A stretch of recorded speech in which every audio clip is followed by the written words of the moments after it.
Queremos escuchar tu palabra, queremos recibir de ti, queremos, mi Dios amado, poder escuchar lo que tú vas a hablar a nuestra vida en el nombre de Jesús. Gracias, Dios. Amén. Amén. Génesis capítulo 12, por favor.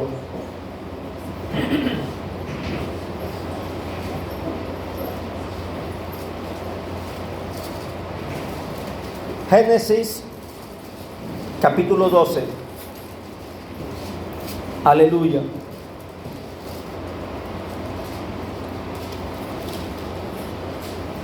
Versículo 1, versículo 2, solamente 2 versículos, honrando al Padre, al Hijo y al Espíritu Santo. Dice el versículo 1: pero Jehová había dicho a Abraham: vete de tu tierra y de tu parentela y de la casa de tu padre, a la tierra que te mostraré.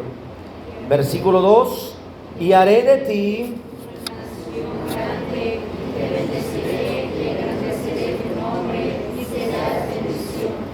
El primer versículo emplea palabras sobre la decisión de un hombre. El segundo versículo emplea palabras sobre el compromiso de Dios con ese hombre. Puedes sentarte.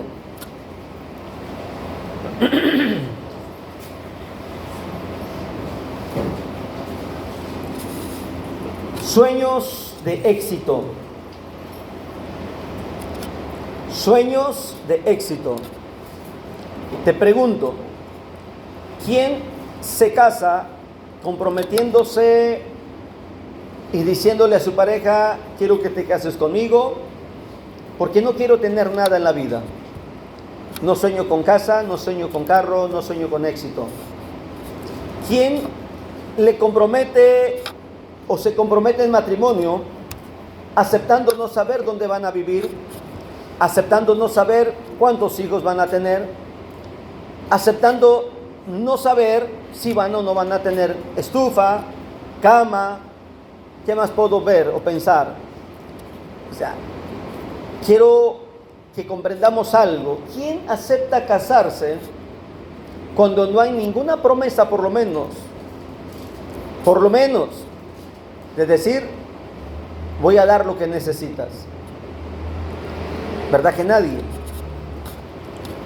Digo esto porque Abraham estaba recién casado. Abraham estaba apenas echándose un compromiso. La Biblia no lo registra, es verdad. Pero quiero que veas el lenguaje de esta porción. El versículo 1 analiza bien cómo las primeras letras mencionan la relación de Dios con el hombre.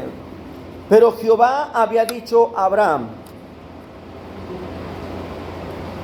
Quiero llevarte a una mente como estudiante, porque revisa el capítulo 11. ¿De qué trata el capítulo 11? Por favor, revisa el capítulo 11 a una primera vista y observa de qué trata el capítulo 11.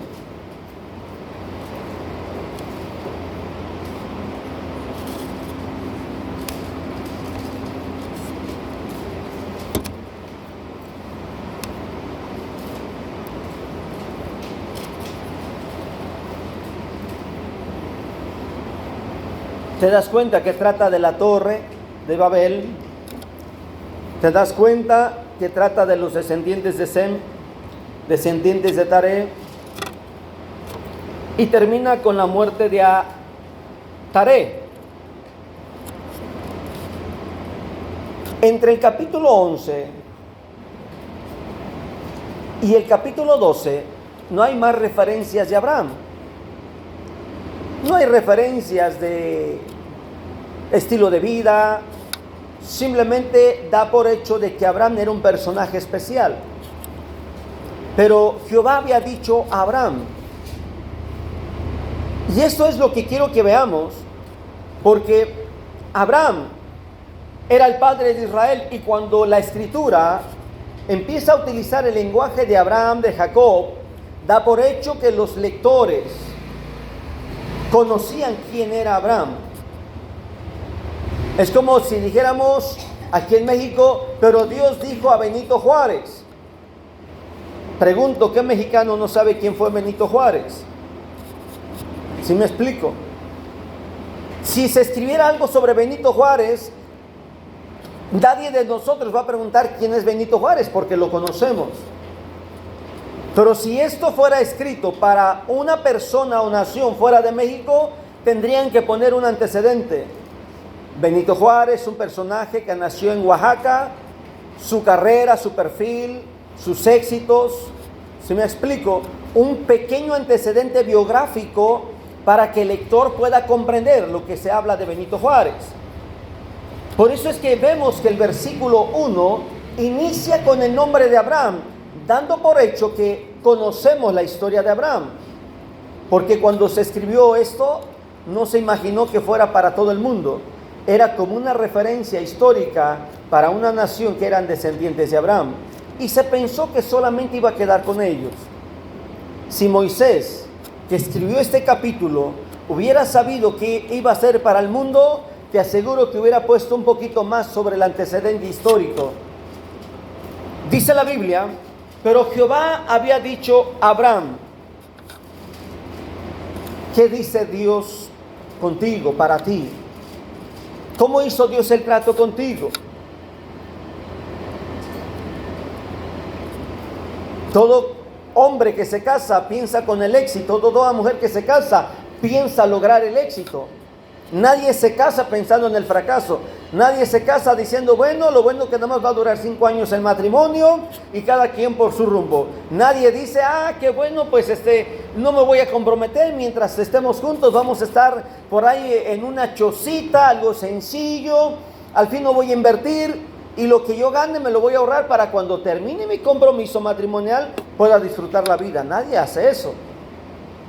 Los pocos que se logran juntar, comprometer sin compromiso legal, viven 10, 12, varios años diciendo a ver si funciona. Y mientras funciona tienen 2, 3 hijos. Mientras funciona tienen casa, compran carro, invierten en negocios. Me dice un hombre, tengo miedo de casarme. Dije, pero no estás casado. Dice, nada más estoy juntado. Y estábamos estudiando la carrera. Le digo, entonces, ¿cómo es que tienes miedo? Dice, es que dicen que es de mala suerte. Si llevas más de 10 años y te casas por el civil, terminas en un divorcio. Le dije, ¿qué diferencia va a ser ese papel que firmes? Tu trato, el de tu esposa, tiene que ser el mismo. Platicamos. Y llegaron al registro civil a comprometerse legalmente. Y creo que hasta donde yo sé, todavía siguen juntos. No cambió la historia en ellos, porque se comprometieron. Dios le dice a Abraham, vete. Y Abraham tiene que tomar una decisión. A ver, le prometí a Sara que vamos a tener una vida, familia, y Dios me dice que me vaya. Hablamos de Dios, pero quiero que revises que antes del capítulo 12 no hay mucho conocimiento de Dios. Solamente el poder de Dios en el diluvio, solamente lo que Dios hizo en la Torre de Babel, el cambio de lenguas, de idiomas. Y de ese momento de la Torre de Babel, Abraham, la manifestación de Dios fue en silencio. ¿Cómo le crees a Dios cuando no sabes mucho de Dios? ¿Cómo es que tomas decisiones cuando no has consultado a Dios y estás plenamente seguro de que Dios no te va a dejar? Ese es el pensamiento que tenía que tener Abraham. ¿Cómo le creo a un Dios que no sé mucho? Abraham estaba viviendo en una nación idólatra, en una nación donde había mucha depravación. Abraham estaba en una ciudad, en una cultura donde la sexualidad estaba muy degradada, la idolatría estaba muy avanzada. Y es más, el idioma que hablaba Abraham no era un idioma puro, santo, era un idioma contaminado. En medio de todo eso, Dios le dice a Abraham, acompáñame, vamos. Primero que quiero que tomes decisiones, y ahí es donde yo quiero enfocarme sobre las decisiones que hay que empezar a tomar, porque una de las primeras decisiones que este versículo nos menciona es los hábitos culturales. Cuando dice, deja tu tierra. ¿Cómo es tu tierra? ¿Cómo habla una persona de un pueblito? ¿Y cómo habla una persona de una ciudad? Quiero que notemos algo. La cultura influye tanto en nosotros hasta nuestra forma de hablar. Hay una película famosa de un actor mexicano que a la hora de actuar representando a un indio mexicano, cambió su forma de hablar, y los demás le dijeron, los demás actores, oye, ¿por qué hablas así? Dices que así habla el indio. Tenemos la verdad, es que nuestras culturas se ven reflejadas hasta en nuestra forma de hablar, cómo saludamos. En un pueblo es común, cada momento que sales a la calle, en un pueblo, a cualquier persona, buenos días, buenas tardes, aunque no lo conozcas. Esa es la cultura del pueblo. ¿Esa es la cultura de una ciudad? No. Estás en una parada de camión, de autobús, de transporte público, llegas desconocido. Si tú dices buenas tardes o te dicen buenas tardes, por respeto respondes. Pero muchas veces vas a decir buenas tardes, buenos días, en silencio. No es la cultura. Esto nos enseña que cuando Dios le dice a Abraham, deja tu tierra, le estaba pidiendo que negara, que soltara y hiciera morir en él toda costumbre social, cultural, que no eran correctas. Acompáñame a Hechos capítulo 13, por favor. Y dime de dónde era Pedro y Juan. ¿Cómo era el antecedente de Pedro y Juan?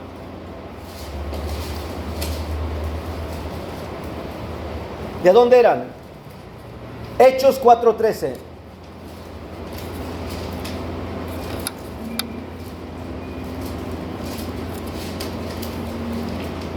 Ahí dice el versículo, ¿cómo eran estos hombres?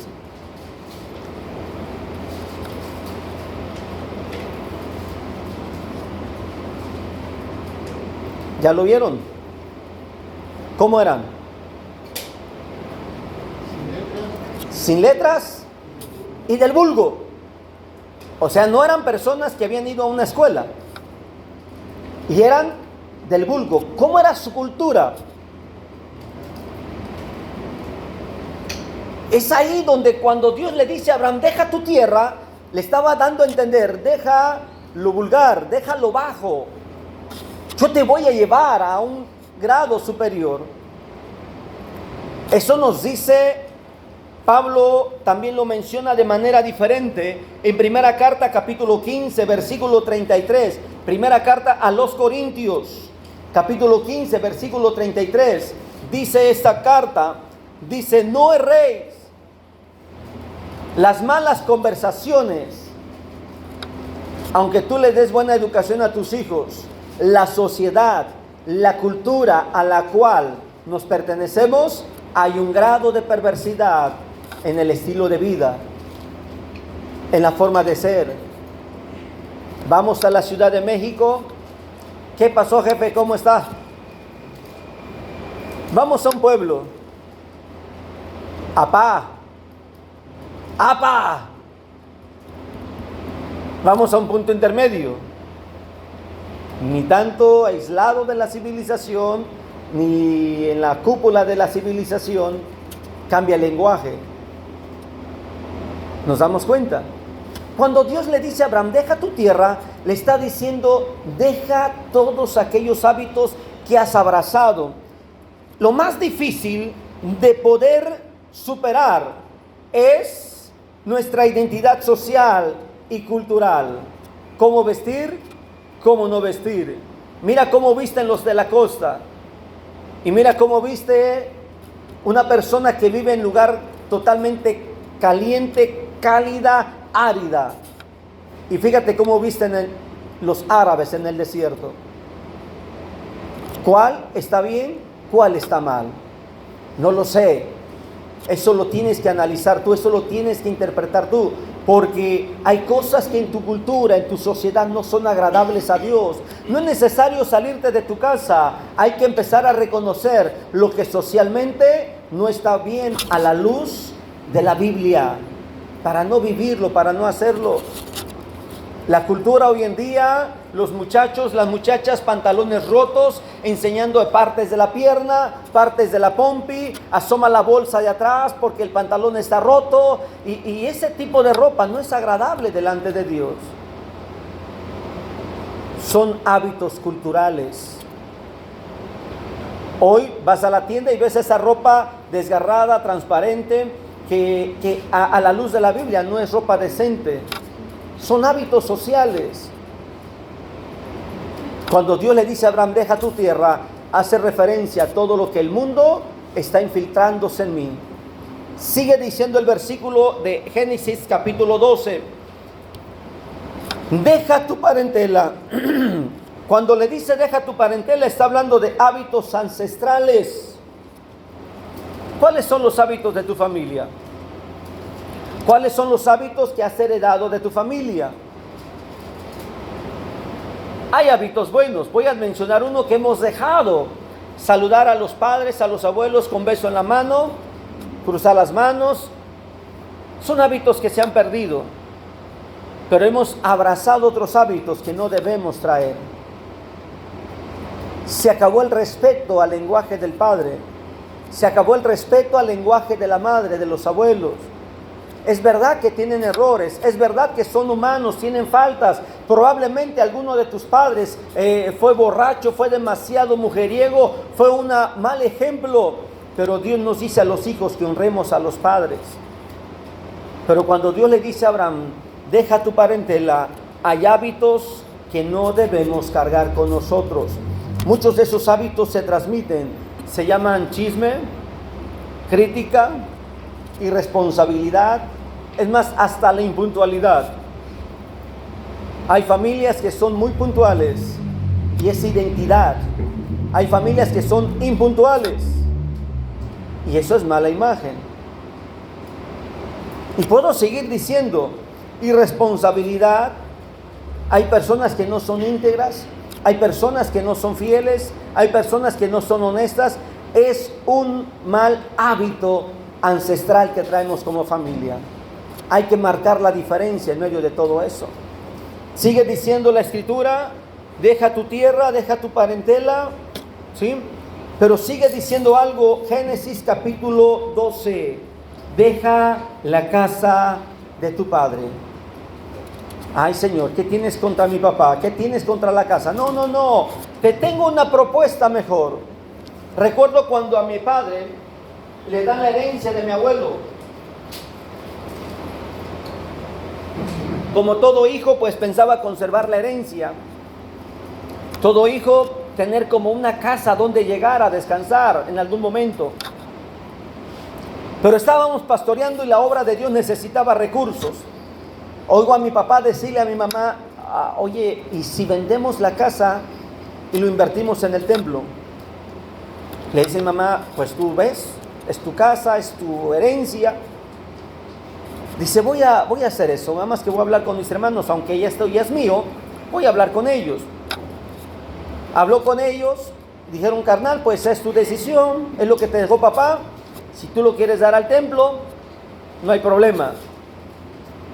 Él sintió el apoyo, habló con nosotros y tomó la decisión, puso a la venta aquel patrimonio. Cuando llegó a vender, estaban las personas que iban a comprar ya listos para firmar los documentos en la comisaría. Al entrar, se lleva a mi padre la sorpresa, estaban todos mis tíos. Y le dice a mi papá, carnal, pues, como el hijo pródigo, dame la parte que me corresponde. Y le dice a mi papá, pero ustedes ya tuvieron su herencia, esta es la mía. Ahí vivió mi papá una pequeña situación decisiva. Dios le dio sabiduría a mi padre, tomaron decisiones y aquella herencia que mi padre recibió en dinero fue para el templo. Nos quedamos sin nada. Digo, nos quedamos sin nada porque lo que mi padre hubiera hecho era comprar otro terreno e invertir para nosotros, la familia, porque era un patrimonio. Mi padre renunció a toda la herencia por el amor a la obra de Dios. No sé, y digo esto porque no sé, sino que probablemente tu historia sea similar a la que Dios le estaba diciendo a Abraham, deja la casa de tu padre. Pero esta decisión no tan solo implica deshacerte de lo que esta tierra te ha dado como patrimonio e invertir en el reino de Dios, también implica superar las dificultades, cambiar dificultades que has adquirido de manera empírica en la casa de tu padre. Esto significa sacrificar tus propios sueños por los sueños de Dios. Esto significa cambiar tus propios hábitos personales por hábitos que agraden a Dios. Hace un rato mencionaba hábitos que te han heredado, chismes, irresponsabilidades y muchas cosas. Pero hoy, en este punto, te hago mención de decisiones que tienes que saber que muy probablemente tendrás que renunciar a ellas. La primera fue cambiar de religión. Porque hace tiempo nuestros padres tenían una religión diferente que no sabían por qué. La verdad es que en la historia se habla sobre la evangelización de México y la historia lo menciona como la evangelización, y lo único que encontramos es que hicieron que México fuera católico. ¿Me explico? Y hoy, y lo menciono con respeto a mi abuelo fue sacristán, mi abuela fue la que limpiaba a los santos. Las imágenes las limpiaba, las lavaba y las vestía para que estuvieran listas para la siguiente misa. Les sacaba las cucarachas, les ponía taponcitos de papel en los orificios para que no se metieran las hormigas, las arañas. Y les decía, oye, pues por lo menos cuídate que no se te metan las arañas. Eso le decía mi abuela a las imágenes cuando las vestía. Mi abuela conoció la palabra y conoció a Cristo. Esto puede significar también lo mismo, creer de manera correcta lo que dice la palabra y no seguir arrastrando con alguna doctrina. Es más, voy a mencionar un punto al respecto que tengo aquí, es la mala calidad de cristianos. Hay muchos hijos que han heredado una mala calidad de fe, que juzgan a Dios, critican a Dios, culpan a Dios, señalan a Dios como culpable, pero no sueltan la fe cristiana. Te lo voy a decir de una manera diferente. Están enojados con la mujer porque no cocina bien, pero siguen con la mujer. O viceversa. Y no digo que está mal o que está bien. Lo que digo es que hay gente que no transmite a los hijos una fe genuina, pura, limpia, como dice el apóstol Santiago. ¿Qué dice el apóstol Santiago tocante a la religión? La religión pura, inmácula, sin mancha alguna, es visitar ¿a quiénes? A los enfermos, a las viudas, a los necesitados. Eso habla de la religión pura. Pero hay cristianos que no transmiten a los hijos una fe genuina.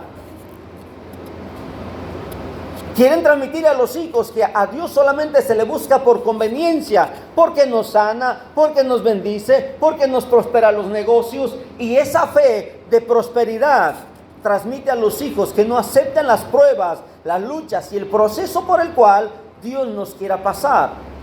Debemos de transmitir a nuestros hijos algo genuino, y eso es lo que Dios le dice a Abraham: renuncia a todo aquello de la casa de tu padre, lo que te afecta a ti de manera personal. Dice el versículo siguiente de Génesis capítulo 12, y haré de ti, versículo 2, haré de ti. Ahí es donde viene lo interesante, como si Abraham le dijera a Dios: a ver, si yo dejo mi tierra, todo lo que me estás pidiendo, ¿qué vas a hacer tú? Le dice Dios: haré de ti. No dice haré contigo, no dice lo harás tú solo. Haré de ti. En otras palabras, tú eres la masa, yo el tortillero. Tú eres la masa, yo el panadero. Tú eres el barro, yo soy el alfarero. Déjate moldear a mi forma. Haré de ti. Pedro, el apóstol, le dice al Señor Jesús algo interesante. En Lucas capítulo 18, versículo 28, por favor. Acompáñame a Lucas 18.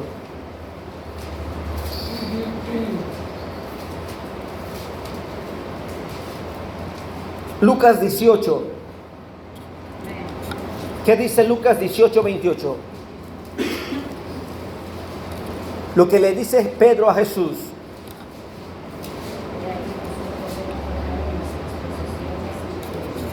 Nosotros hemos dejado nuestras posesiones y te hemos seguido. Le dice Pedro.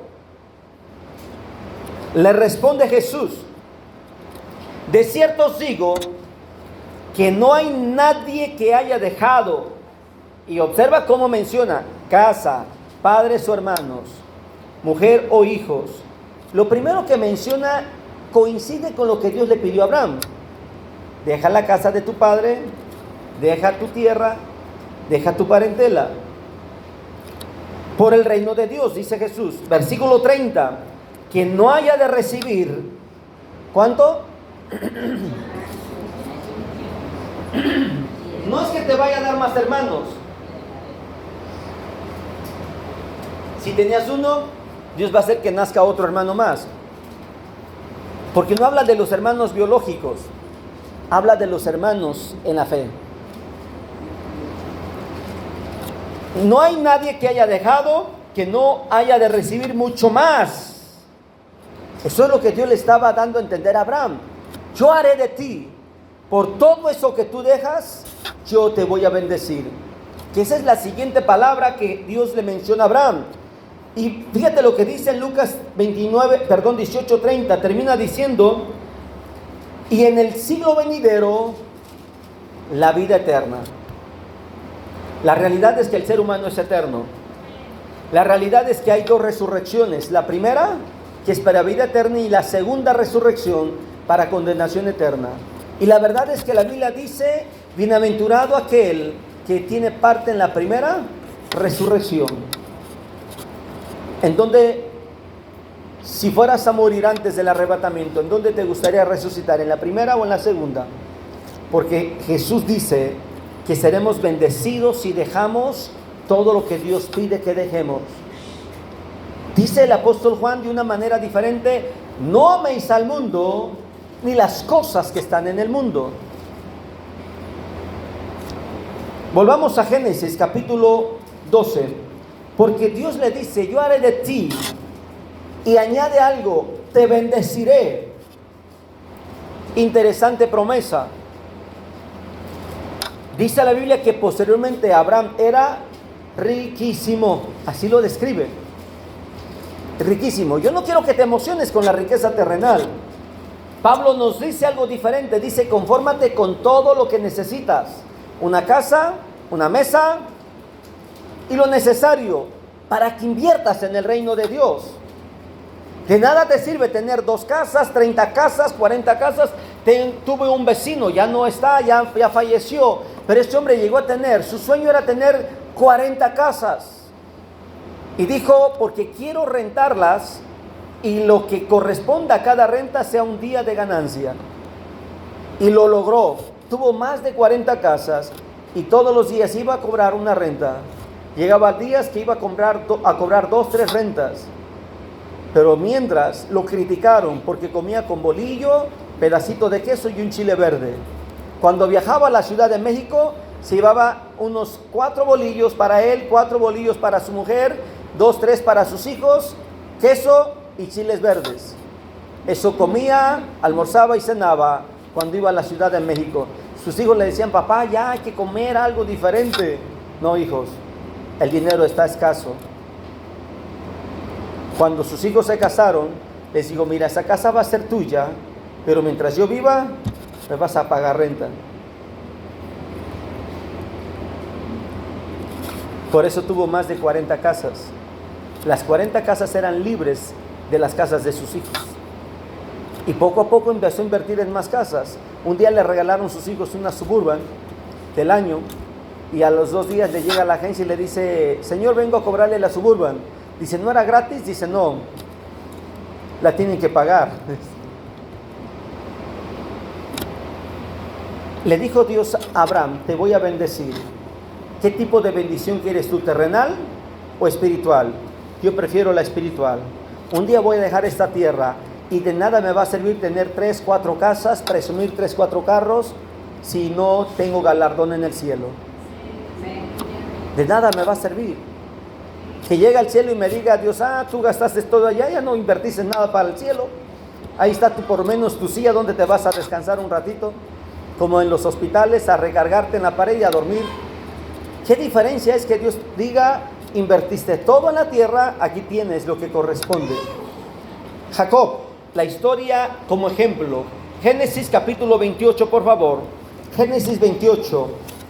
Cuando Jacob había robado la bendición de su padre Esaú, Jacob sabía que se había convertido en el rival número uno de su hermano Esaú. Había pedido la bendición de su padre Isaac. Su padre Isaac le había dado la bendición a Jacob. Jacob estaba en pleitos con Esaú. Dice la Biblia que fue Jacob, pidió perdón, el padre llamado Isaac lo bendijo y le dijo lo siguiente. Observen cómo le dice, Génesis capítulo 28, versículo 3. Y el Dios omnipotente te bendiga. Me basta esa bendición. Si no tienes más que decirle a tus hijos el día que se van de viaje, diles que Dios te bendiga. Y te haga, ¿qué? Fructificar. Y te multiplique. Se cumplió. ¿Cuántas mujeres tuvo Jacob? 4. ¿Cuántos hijos tuvo? ¿Cuántos? No. 13. Dice, ya sé por qué el 13 es de mala suerte. No. Tuvo 13 hijos, está Dina, recuerden. 12 varones, una mujer. Le dice Dios, te multiplique hasta llegar a ser multitud de pueblos. La mayor bendición no es económica, la mayor bendición es biológica. Versículo 4. Y te dé la bendición. ¿De quién? Es la misma que Dios le dijo a Abraham, te bendeciré. Te dé la bendición de Abraham y a tu descendencia contigo, para que heredes la tierra en que moras, que Dios dio a Abraham. Fíjate cómo Isaac canaliza la promesa de Abraham para su hijo. Te digo esto porque las bendiciones de Dios son realidad. Son realidad. La bendición de Dios son efectivas en la vida de tus hijos. Si tú haces un trato con Dios, si tú le dices a Dios, quiero vivir contigo, quiero vivir para ti. ¿Qué más nos da a entender Génesis 12, la primera lectura que tuvimos? Génesis 12, cuando dice te bendeciré, añade algo más, te engrandeceré. La fama, así se conoce la fama. Si tú fueras un médico, ¿te gustaría ser de los médicos chafas o de los médicos buenos? Si tú fueras en tu profesión, ¿qué quieres que se hable de ti? ¿El mejor albañil? ¿El mejor médico? ¿El mejor abogado? ¿O el peor de todos en tu oficio? Cuando Dios le dice a Abraham, te engrandeceré, Abraham ya era considerado un patriarca y tendría que ser a una escala mayor. Por eso es que dice la Biblia que él fue riquísimo. Hay un ejemplo más sobre promesas de engrandecimiento. En Éxodo capítulo 7, versículo 1 vemos algo al respecto. Si Dios lo hizo con Abraham, Dios lo hizo con Moisés, lo puede hacer contigo. Él puede engrandecerte, que tu nombre sea conocido en muchos lugares. Dice el versículo 1 de Éxodo 7. Y Jehová dijo a Moisés, mira, yo te he constituido Dios. ¿Lo esperaba Moisés? ¿Se lo imaginaba Moisés? Claro que no. Dios quiere hacerte grande. Dios quiere que tu nombre sea conocido.